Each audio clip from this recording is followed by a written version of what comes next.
Hai, Assalamualaikum.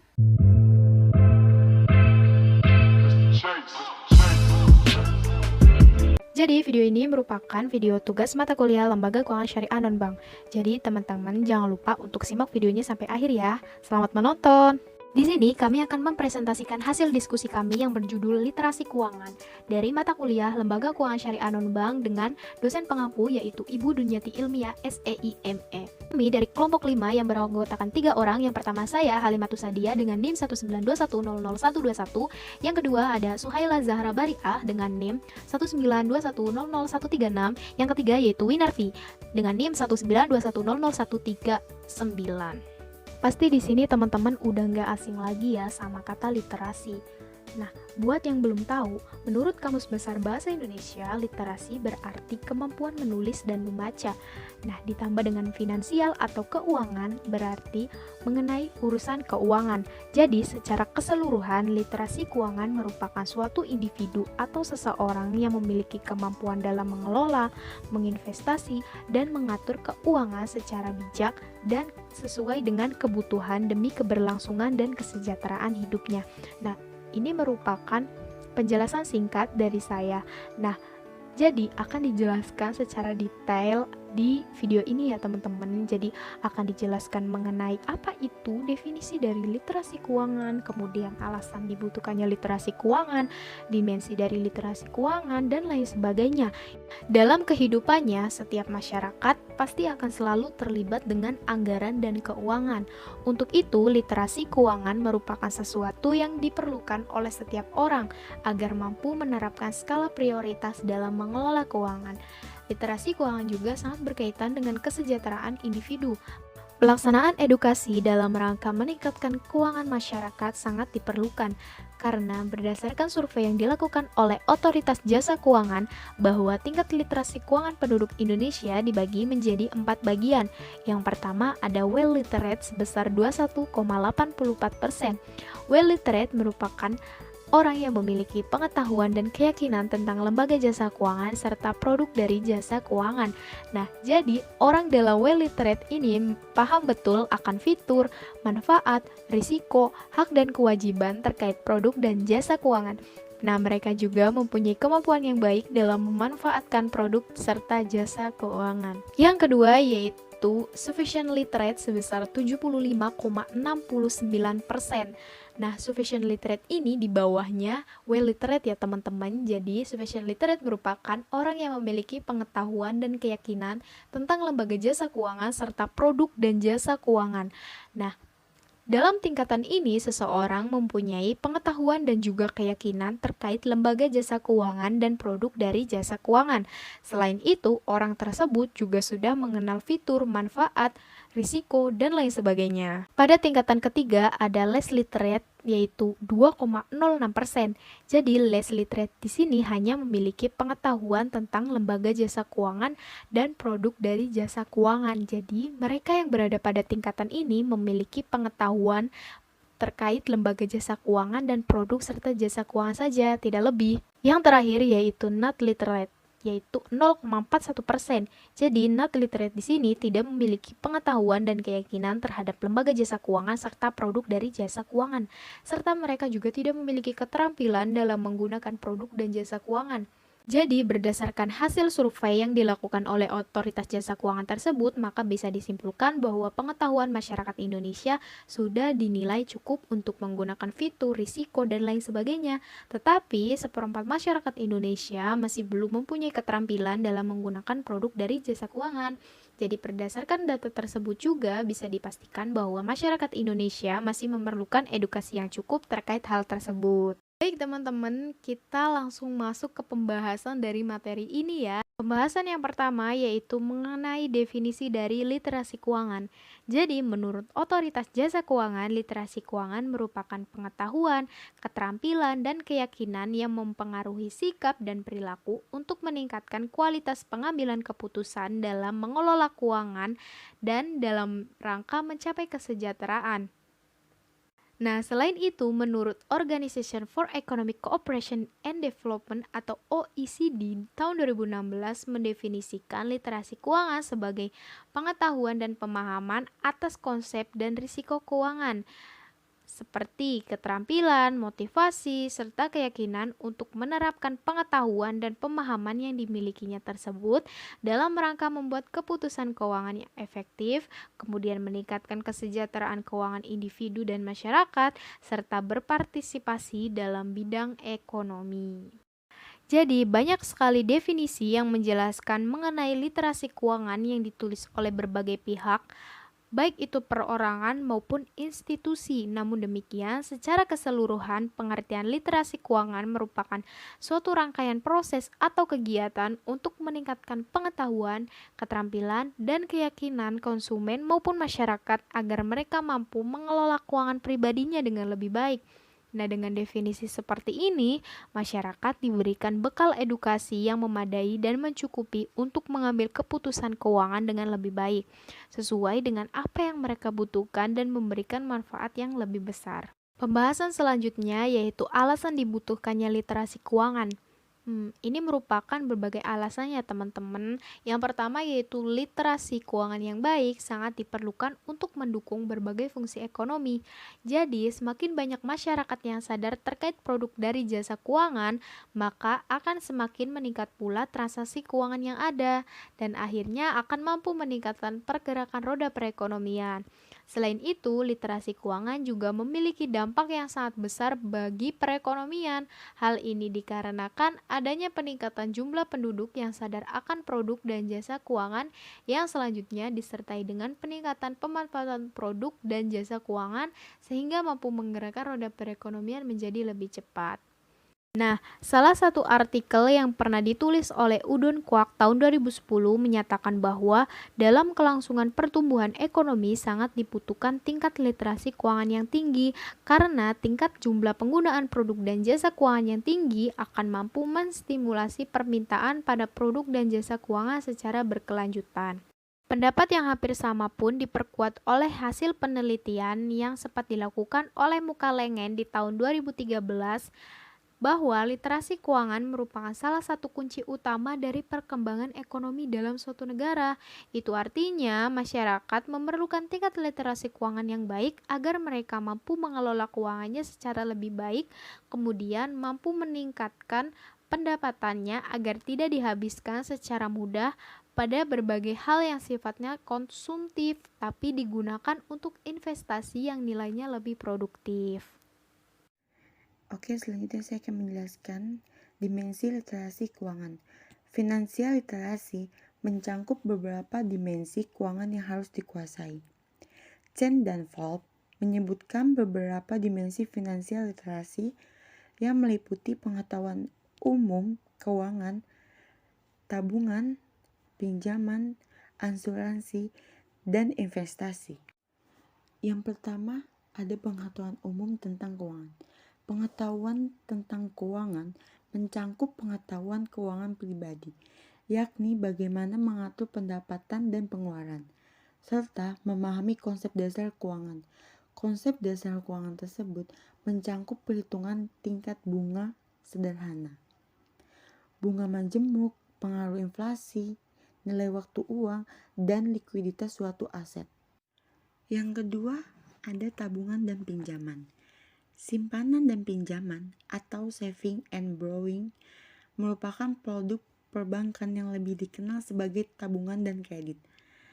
Tabungan atau saving merupakan sejumlah uang yang disimpan untuk kebutuhan di masa depan. Seseorang yang memiliki pendapat yang lebih tinggi dibandingkan pengeluarannya akan cenderung menyimpan sisa uangnya. Bentuk simpanan bisa berupa tabungan dalam bank atau tabungan dalam bentuk deposito. Sedangkan pinjaman atau borrowing merupakan suatu fasilitas untuk melakukan peminjaman uang dan membayarnya kembali dalam jangka waktu tertentu dengan pemberian bunga. Yang ketiga ada asuransi. Mencangkup pengetahuan dasar asuransi dan produk asuransi, misalnya asuransi jiwa dan asuransi kendaraan bermotor. Asuransi merupakan suatu alat mengurangi risiko keuangan dengan cara mengumpulan unit-unit exposure dalam jumlah yang memandai. Yang keempat ada investasi. Pengetahuan tentang suku bunga pasar, reksadana, dan risiko investasi. Investasi adalah menyimpan atau menempatkan uang agar bisa bekerja sehingga dapat menghasilkan uang yang lebih banyak. Cara yang sering digunakan seseorang dalam berinvestasi yakni dengan meletakkan uang ke dalam surat berharga termasuk saham, obligasi, dan reksadana atau dengan membeli real estate. Selanjutnya manfaat literasi keuangan. Yang pertama, meningkatkan literasi yang dimiliki sebelumnya atau less literate menjadi well literate, serta meningkatkan sejumlah penggunaan produk atau layanan jasa keuangan. Yang kedua, literasi keuangan juga mampu membuat seseorang mengelola dan juga mengambil setiap peluang untuk bisa mendapatkan kehidupan yang lebih sejahtera di masa depan. Yang ketiga, mampu membantu setiap individu dalam membuat keputusan utama yang berkaitan dengan pengambilan keputusan untuk berinvestasi ataupun menabung. Selanjutnya, literasi keuangan syariah di Indonesia. Saat ini, dunia perbankan, khususnya perbankan syariah, dihadapkan dengan berbagai tantangan yang salah satunya adalah masih rendahnya literasi keuangan syariah. Perlu upaya terus-menerus yang dilakukan oleh berbagai macam pihak terkait agar literasi tersebut meningkat, yang harapannya berdampak positif bagi masyarakat. Adapun indeks literasi keuangan syariah berdasarkan data Survei Nasional Literasi Keuangan atau bisa disebut SNLK 2019 Otoritas Jasa Keuangan. Literasi keuangan syariah 2019 sebesar 8,93%. Dan pertumbuhan perbankan syariah dapat ditingkatkan dengan memanfaatkan 3 potensi yang dimiliki Indonesia, yaitu yang pertama, Indonesia merupakan negara berpenduduk muslim terbesar. Yang kedua, Indonesia cukup kondusif bagi industri keuangan syariah. Dan yang ketiga, serta adanya dukungan pemerintah. Otoritas jasa keuangan, yakni industri keuangan syariah, mampu berkembang secara berkelanjutan dan berperan penting dalam perekonomian nasional. Selanjutnya, tantangan literasi keuangan. Berdasarkan hasil penelitian Indeks Literasi Keuangan, kemampuan masyarakat Indonesia dalam mengelola keuangan masih tergolong rendah di kawasan Asia Tenggara. Dana Moneter Internasional atau IMF meramalkan pandemi COVID-19 akan menjadi insiden yang melemahkan ekonomi dunia. IMF juga merevisi prediksi pertumbuhan ekonomi Indonesia dari 5,1% menjadi 0,5% di tahun 2020. Peluang literasi keuangan. Yang pertama, literasi keuangan sebagai salah satu literasi dasar yang menawarkan seperangkat pengetahuan dan keterampilan untuk mengelola sumber daya keuangan secara efektif untuk kesejahteraan hidup, sekaligus kebutuhan dasar bagi setiap orang untuk meminimalisasi, mencari solusi, dan membuat keputusan yang tepat dalam masalah keuangan. Nah, yang kedua, tidak ada waktu yang tepat untuk meningkatkan literasi keuangan selain saat ini. Karena kemampuan ini sangat dibutuhkan untuk memastikan kondisi keuangan tetap sehat meskipun ekonomi sedang terpuruk karena pandemi COVID-19. Literasi yang baik akan mampu membuat pangsa pasar keuangan syariah meningkat. Dengan peningkatan transaksi keuangan syariah yang tinggi, maka roda pertumbuhan ekonomi dan usaha produktif masyarakat pun akan semakin tinggi dan dalam jangka panjang dapat meningkatkan pertumbuhan ekonomi Indonesia menjadi lebih baik.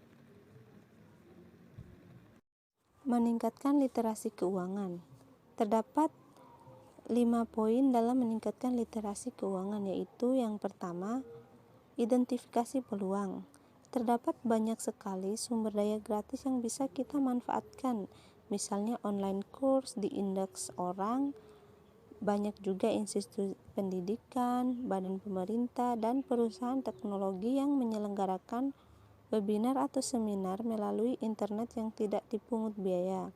Terkait literasi keuangan, kita bisa mempelajari topik seperti manajemen keuangan pribadi, pengantar investasi, dan akuntansi dasar.